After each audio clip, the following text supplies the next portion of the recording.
Today we're discussing the most anticipated changes coming in the Alpha 20 update for 7 Days to Die. Now we've got a lot of info to cover and no time to waste, so let's get to it. Ladies and gentlemen, the Alpha 20 update for 7 Days to Die is right around the corner. And I think it goes without saying that I am extremely excited for this update to drop. There are so many changes coming in Alpha 20, but I wanted to see which changes you all were most excited about. So I posted a poll on the community tab, asked you to vote for your favorite, and drop me a comment letting me know why. And oh man, did you all vote! Over 1,800 votes were cast in this poll, and we received comments galore. So today we're gonna break down this poll and see exactly what excites you all the most about Alpha 20. And we're gonna kick this video off with the change that received the highest percentage of votes in the poll at 31%, vehicle mods. And I think the excitement for the introduction of vehicle mods can best be summed up by TruthSeeker22's comment, where he says, definitely vehicle mods. Extra seating, faster speed, mountable weapons,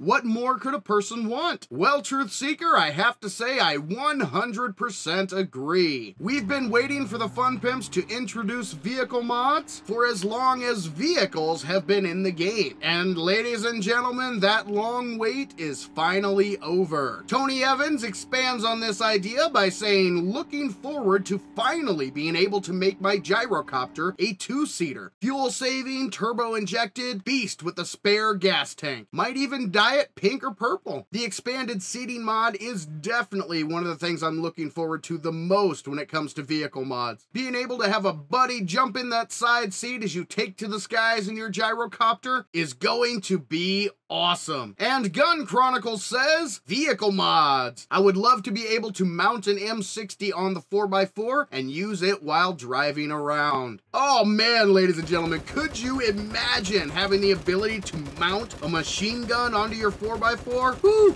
that would be absolutely amazing. Now currently this vehicle mod has not been announced, so it is not among the officially announced vehicle mods, but oh man, wouldn't it be awesome? Ah, man can dream. The introduction of vehicle mods into 7 Days to Die is definitely something to get excited about, and I cannot wait until they make their appearance in Alpha 20. Let's move on to the change that received the second highest amount of votes at 29%, new weapons. In the past few alphas, the Fun Pimps have continued to improve the weapons in 7 Days to Die, and it appears that that trend will continue with Alpha 20. They will be introducing a brand new set of pipe weapons to the game. This will get us one step closer to completing the weapon system in 7 Days to Die, and that is something that the 7 Days community is extremely excited about. As Raven says, no more hotbar full of a weak point-blank single shot pipes. Even the pipe shotgun is an improvement in my eyes. And of course, Raven is referring to the blunderbuss. Sadly, we must say goodbye to this weapon, but being replaced by a single pipe weapon instead of having to use multiple blundy boys is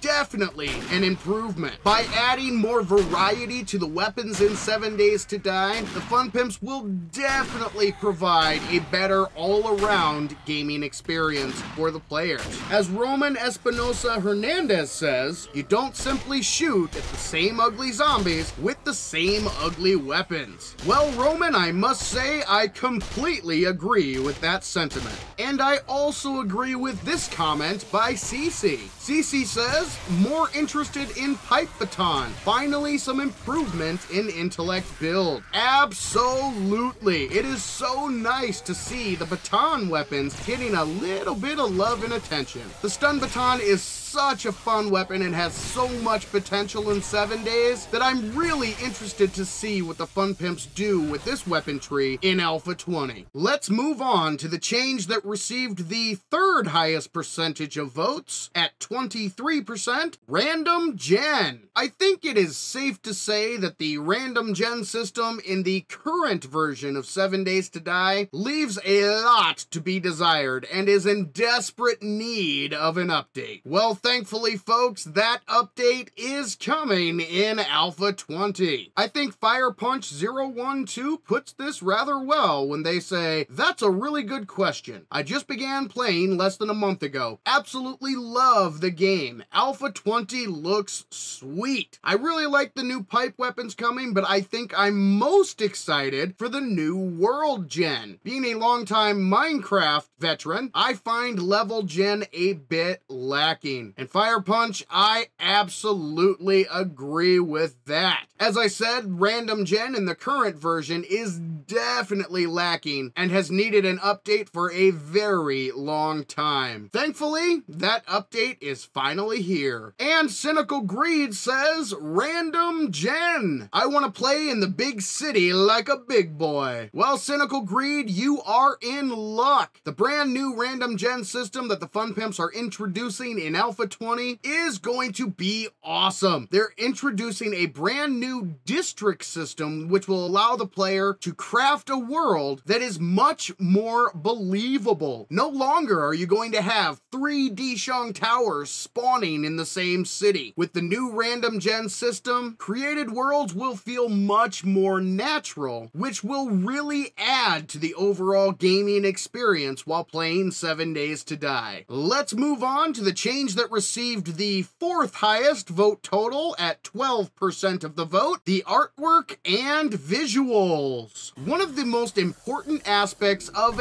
any awesome video game is its ability to immerse the player in the world. And that's one area that 7 Days to Die has really needed an improvement. And it seems like the 7 Days to Die community believes that as well. My video says I can't wait for the improvement to visuals and immersion, also adding them more realistic zombie jerks. And Joaquin Lopez says art and visuals need more upgrading to increase visual immersion. Well, I couldn't have said it better myself. By improving the artwork and visuals, you improve the immersion level and therefore the overall gaming experience. I mean, just look at some of the pictures and screenshots that the Fun Pimps have already released and tell me that you're not excited. The visuals in 7 Days to Die are getting a complete overhaul. This will raise the immersion level to the point where the player will actually feel like they are one of the last surviving human beings trudging through a zombie-filled post-apocalyptic world. Now let's discuss what I have dubbed the other section. And while this section only received 5% of the votes, it hands down received the most comments. And the specific change that you all are most excited for can be found in this comment by Rosiel, who says, "I am more interested in the new POIs." Well, Rosiel, you have a lot to look forward to in Alpha 20 because the Fun Pimps have announced that there will be over 100 new POIs coming in the latest update. And Pixeldo says the new POIs are absolutely the biggest part of it. More content is exactly what the game has needed. By adding in over 100 new POIs, the Fun Pimps will be adding hours upon hours of enjoyment. And as A-Dog says, "I want more POIs. New secrets, new adventures." Alpha 20 will absolutely offer players so much more to explore and discover. New secrets, new adventures? Well, if that's what you're looking for, A-Dog, Alpha 20 is right up your alley. There are just so many excited changes coming in Alpha 20 that honestly, folks, it may be a little difficult for me to pick just one that gets me the most excited. So when asked the question question, which change am I most looking forward to? I, for one, agree with a very solid person who simply says everything. Alpha 20 for 7 Days to Die is going to be awesome. Now, while we patiently await the arrival of Alpha 20, if you'd like to learn a little bit more about Alpha 19 for 7 Days to Die, check out this special playlist by clicking the box in the top right corner of the screen. And just know that I'm right there with you folks, patiently yet eagerly awaiting the arrival of Alpha 20.